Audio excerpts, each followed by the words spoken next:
Drug dogs are trained to detect marijuana. Now that it's legal, these poor dogs can't unlearn what their nose knows. So it's absolutely a detriment to train a dog in marijuana. Who is running the show in the state Senate? After the questionable firing of a nonpartisan administrator, Democrats won't tell us who's in charge. Discrimination shaped Denver's neighborhoods decades ago. Those invisible lines didn't just go away.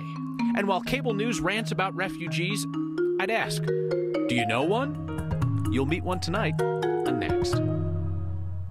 Legal weed is ruining the careers of drug-sniffing dogs. Police canines taught how to detect marijuana. You can't tell a drug dog, never mind the cannabis, buddy, it's legal now.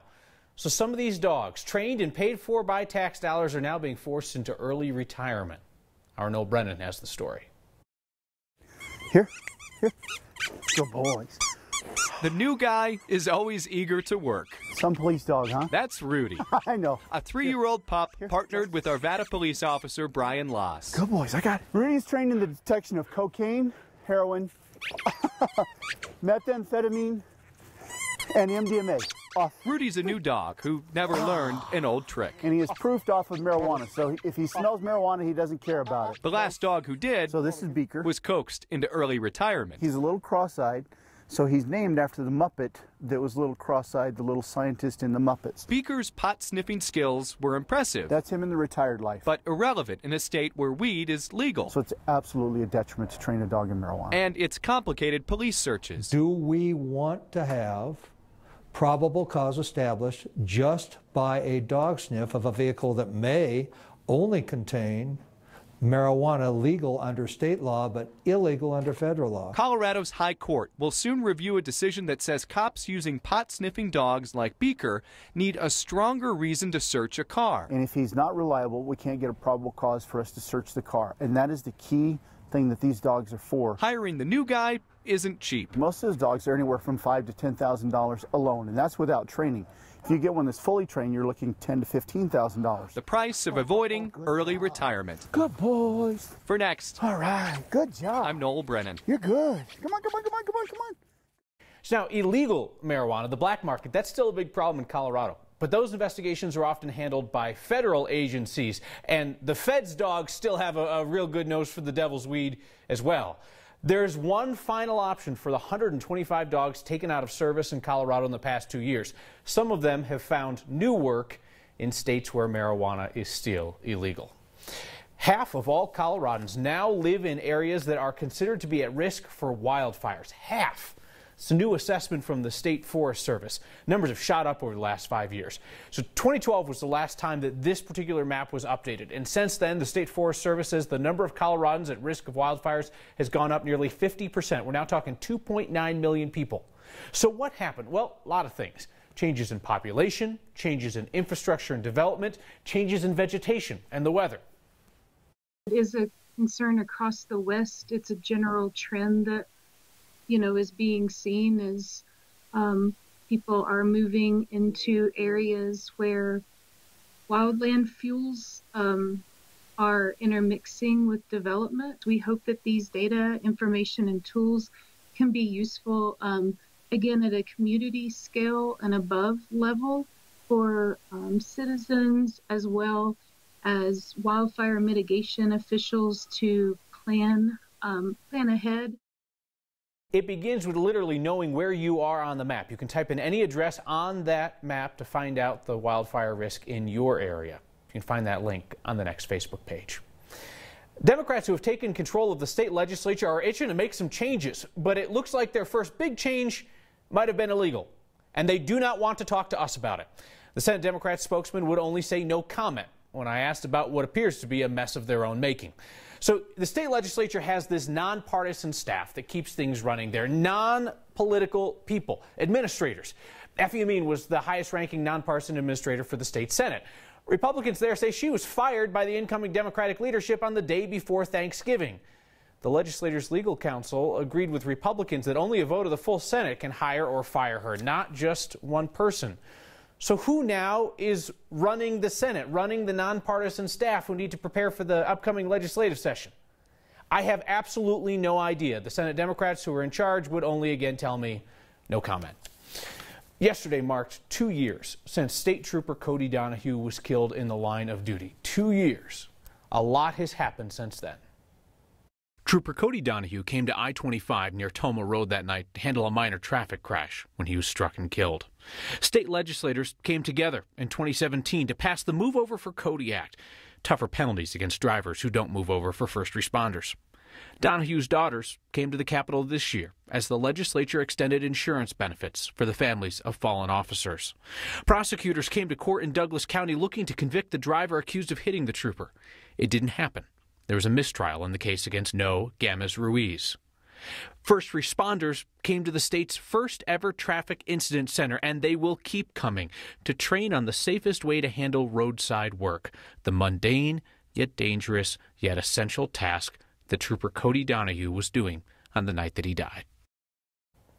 We talk often about the forces shaping Denver neighborhoods today: development, gentrification, housing prices.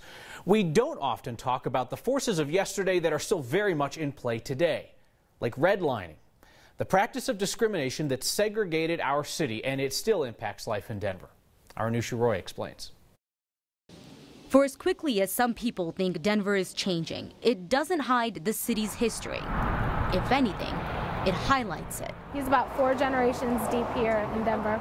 Standing in 5 Points, where the new collides with the old, Jacqueline Clemens talks about her husband's family. He grew up in the Park Hill area. Once redlining started, they were kind of pushed out into the Montbello area. Redlining dates back to the 1930s, when the federal government literally took a red pen and started mapping out cities, including Denver. Red areas are those that were considered redlined, where the federal government would not lend in those areas because there were undesirable elements. That could be crime, more people defaulting on loans, or unemployment rates. Jennifer Rogers, who works on affordable housing, says it would make it harder for people, often from communities of color, to buy homes. The areas that were redlined in the past actually are the areas that were ripe for gentrification. This is Denver's redline map, including areas like 5 Points, Elaria, Swansea, and Sunnyside. And even though redlining was outlawed in 1968, it seems the damage was done. Many of those same areas are now vulnerable to gentrification, according to the City of Denver map. And again, some families can no longer afford to live there. In areas like 5 Points, the home ownership rate for African American households has gone from 70% to 20%. And I don't think that the term redlining is really understood. So to help with that, there is now an exhibit at the Blair Caldwell Library in the 5 Points neighborhood. When it's not just about learning about redlining, it's so that people can share their stories as well as suggestions of what they think will actually help within their own neighborhood. So they're kind of harvesting ideas from all of these areas that are highlighted on these maps for their ideas about what they think could help with affordable housing. Yeah, it's tempting to think that history started whenever we showed up in a particular place, but today's problems are yesterday's problems and so forth. And it all kind of built on top of each other over the years. All right, very interesting. Anusha, thank you. We are getting some feedback on Governor-elect Jared Polis recently telling us that he is not going to live at the governor's mansion. Are you and your family going to move into the governor's mansion? We don't currently plan on moving there, but we'll certainly take a look at that. And I'm sure I'll be spending some nights there during legislative session. An ex-viewer named Larry Steele was curious whether the Betcher family's gift of that mansion to the state requires that the governor live there. In a word, no. The governor of Colorado was not required to live in the governor's mansion, which was given to the state by the Betcher family in 1958. In 1960, Governor McNichols was the first to live there, and the only part-time residents since then were Governor Owens and Governor Hickenlooper. All the governors have lived here at least part-time and some also full-time, and that is in keeping with a nationwide trend of governors actually not living full-time at residences due to them opening up more and more to public use and community use. With Governor-elect Polis's plans to live there less than any of his predecessors, just a few nights here and there during the legislative session, the public might get more use than ever out of the mansion that's also known as Colorado's home. What I like, the community, the people here. The people here, they will stay. What do refugees bring to Colorado? Well, beautiful art for one. And at least one store here in our state is pandering to transplants. That's next. Those triceps popping. Fitness is everything. I know, my biceps. To Angela Marquez.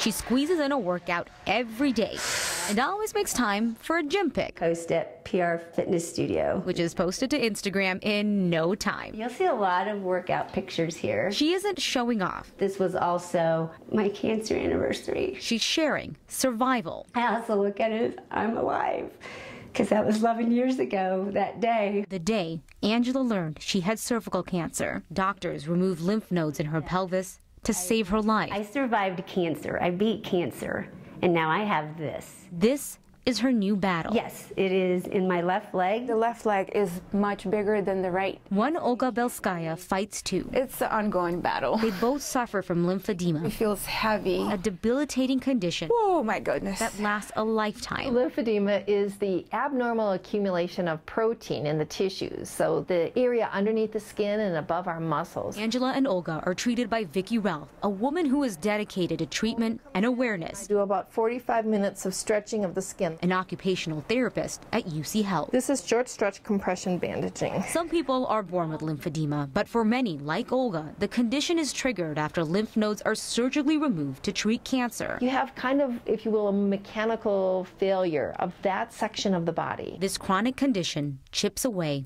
at her sense of normalcy. It's full of liquid and your shoes doesn't fit, your clothes doesn't fit, and you just don't want to deal with it anymore. That's why Angela's Instagram feed, the Instagram page, is Funky Lymphedema. Has a deeper purpose. That's my leg.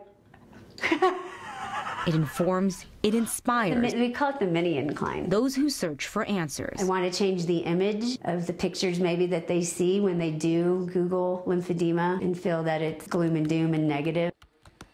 People are outside. People are active in this state. And I think by osmosis, people like sports. People like athletics. It's just a cool place to be.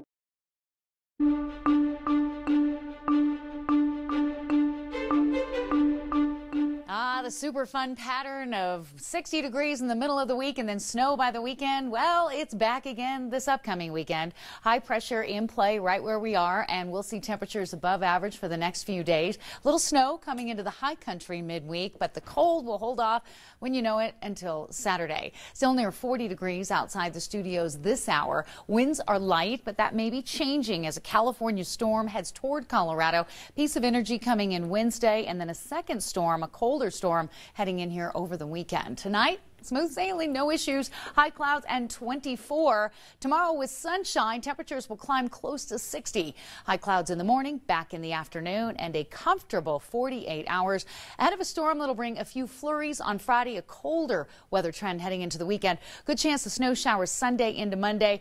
Models all over the place with this storm system, so accumulation at this point is iffy, but just know here it comes. And in the meantime, well, you might as well think of fun ways to get out and enjoy the snow, like Sissy the Snow Dog, Kyle. Kathy, thank you. Hey, if you have heard the word refugee on the news lately, it was probably some talking head shouting at you on cable news. The refugees who are our neighbors in Colorado hear all the same words. Ali Ghassan would like you to hear his story today. He's from Iraq, came here in 2014, and started an art academy.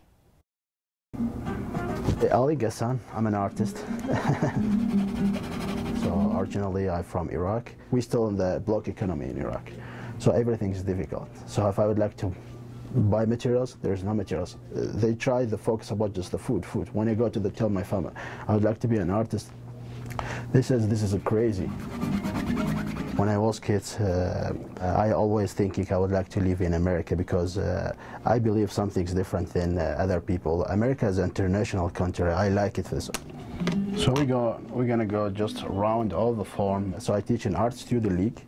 So this is a very famous school here in Colorado. Work about traditional art, just inspired by the old master. And then I make a little bit update by mixed between the Russian style and Italian style. If you make a mistake, so you're gonna lose the likeness. Art is an international or universal language. It means you don't need any translator. You don't need to go to study to learning English or French or Italy or something like that. Iraq is very famous in art. So we have very good musicians. We have very good fine artists. I have American dream. So I like to build my life here. Also, I would like to share my knowledge to build the community, especially with what I have from my specialty. We have same feeling, we have same vision. I know that sometimes we different by the race, what you raise, maybe you can get different vision, but we're still human. When I came to America, I don't feel I'm a strange person. I feel I'm an American person. So hopefully very soon I will be American. Art is a great beauty, a beauty effect for your soul. Ali Ghassan sharing his story through the lens of our photojournalist Byron Reed. Ali told us he's planning to apply for that U.S. citizenship next year. You know what we're thankful for this holiday season? We're thankful that you guys have decided to keep our You've Crossed a Line segment alive with a stack of daily photos. This driver crossed lines and personal boundaries. That is too close, my friend. Next viewer named Chad owns the green Jeep it left, parked outside Edwards Meats in Wheat Ridge when this happened. Driver, the white Jeep, came so close, Chad thought he'd hit him, but then he says they're separated by just a hair. So it's street legal and not right. Keep the photos coming. Email next@9news.com or get our attention with the hashtag #HeyNext. The worst part about the Broncos winning is now the coach might not get fired. Might not. And the best set of hands at Coors Field has suddenly gone missing. The Rockies do not want to talk about this. Next. You know what it looks like on the very top?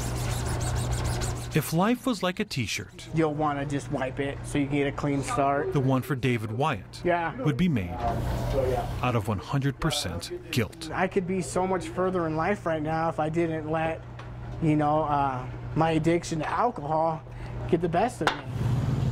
His life ended her life. But apparently I drove drunk to the liquor store to get more liquor, and I wrecked.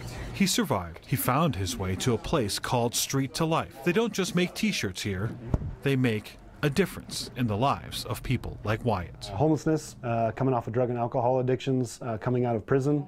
I just like things done right. Starting with a t-shirt that just might say, regret. Said I want to do everything right. I don't want to make mistakes.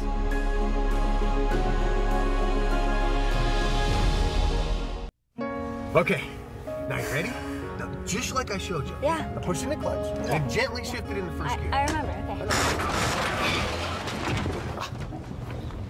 okay. Okay, that was good. Oh, honey, look this way. Look this way. Honey, hit the gas a little more. Hit the gas. Oh. No, honey, put your hands on the wheel. Hey, honey, it's okay. You're doing great. You're driving. And once you just pull over, brake. That's perfect. Brake.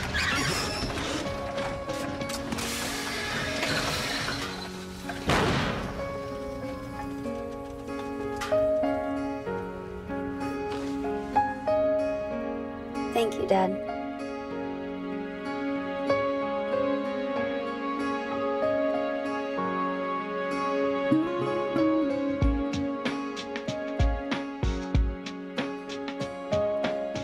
The Rocky Mountains, our playground and home. Along the range, plenty of places for secrets to hide. Mysteries that leave one to question who's to blame. Like the story of Chuck, a man missing for more than a year, found dead in his own living room. How does this happen?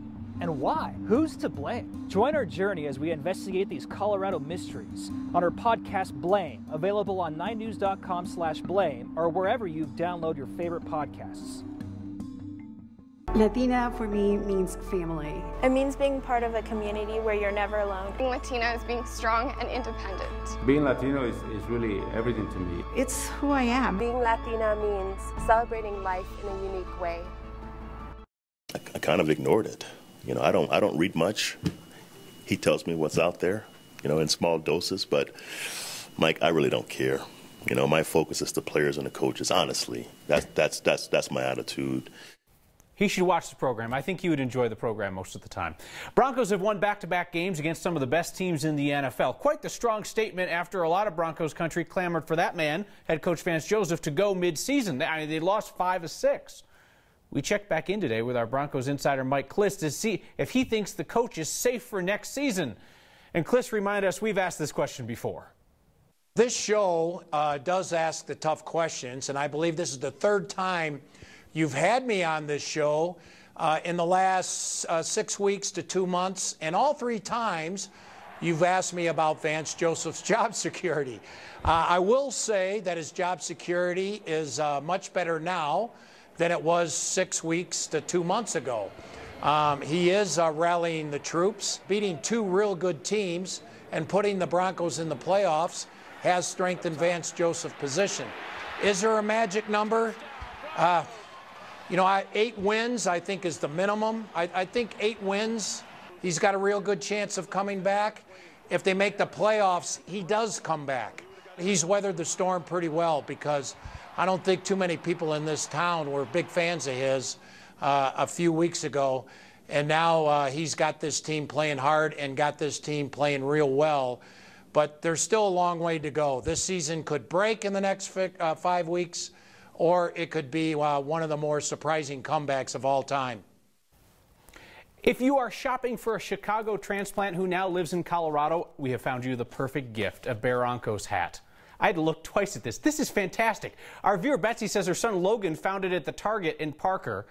The store says that nobody told them about the mix-up, so they're not sure how it ended up on their shelf or how it exited.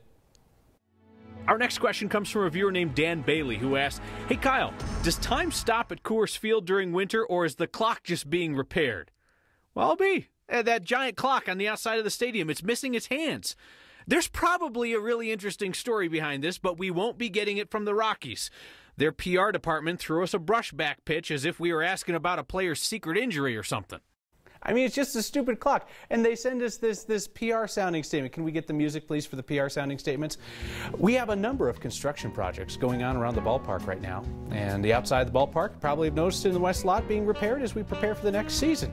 So we write back and we're like, no, the clock, man, the clock is missing its hands and people are curious about it. And they send us back another PR statement. Oh, thanks again. No, this is just normal stuff going on around the ballpark right now. Okay, it's totally not normal stuff. They've sent us 2 PR statements by now, and if they think we're going to give up, they don't understand this program or how much free time we have. Dogs and bikes, just a few of Coloradans' favorite things coming together over the weekend to make the most Colorado thing we have seen in quite some time. That's next.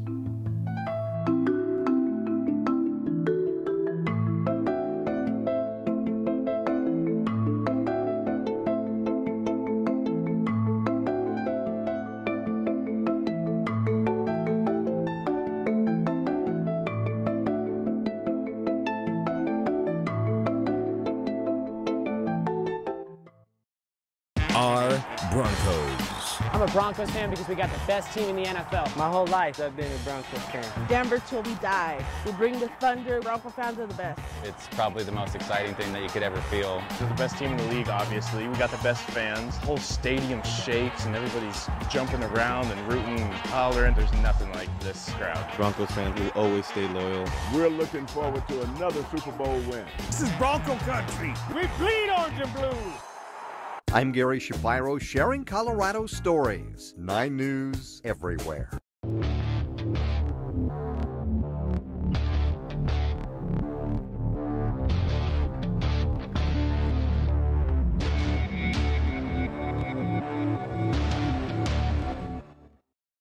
Okay, no problem. Everybody follow me. Get ready for a gnarly ride. This dude rips. I'm Jacques Houot. They call me Frenchy.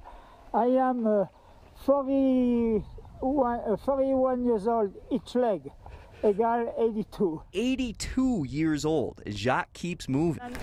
Sure, he can ride, but his charisma is what got the attention of Carbondale filmmaker Michelle Smith. Oh, I love Michelle. Too bad she's married. 5 Point Film Festival's Night of Stoke is the kind of evening you rock chacos instead of heels. Jacques, the love of your life. Michelle, and Jacques' new friend are in the house for a screening of Michelle's film, The Frenchie, a tale too big for one person to tell. You know, you meet somebody like that and it's like, I'm not afraid to get old. For that, I'm glad I motivate people to keep moving.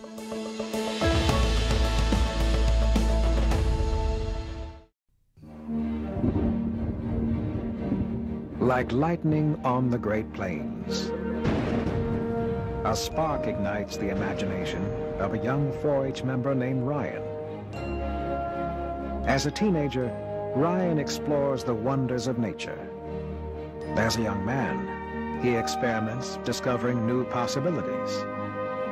As a scientist, Ryan uses a new technology to detect an invisible tumor in a little girl's eye. The 4-H commitment of fostering 1 million new scientists and engineers is being embraced by companies and universities around the country. With their help, 4-H is growing the next generation of great thinkers like Ryan. 4-H, 1 million new scientists, 1 million new ideas. The most Colorado thing we saw today really has layers, and it's been blowing up the interwebs since our digital producer Aaron spotted this scene over the weekend. It's a guy at one of downtown Denver's dog parks with his 3 dogs. He yells their names at the dog park when it's time to go. They come running, and they jump up into these little bike trailers that he has, and he like harnesses them into the bike trailers, and all the bike trailers are hooked to his bike, and then he cycles off in true Colorado style. Also, the big dogs are Harvey and Moose, and the little one in back is Charlie, and the Yorkie up front is Rafa. He's got speakers on the bike as well. This is absolutely fascinating. Apparently, we are the last people in town to meet this guy, because Robin writes in, "I love it when I see that guy. Always makes my day." Deborah Jean says, "Comes by my house all the time. I love him, his doggies, and his loud beep speakers." And Cassandra says, we saw this guy when we were walking home from a really intense movie, and it completely alleviated the mood. Hero. And I should clarify something that I said about dogs earlier in this program. In terms of the number of working police canines in Colorado that have been impacted by legal marijuana, which they were trained to ping to, there are about 125 working dogs in the state. 20% of them are impacted by that change. We'll see you next time.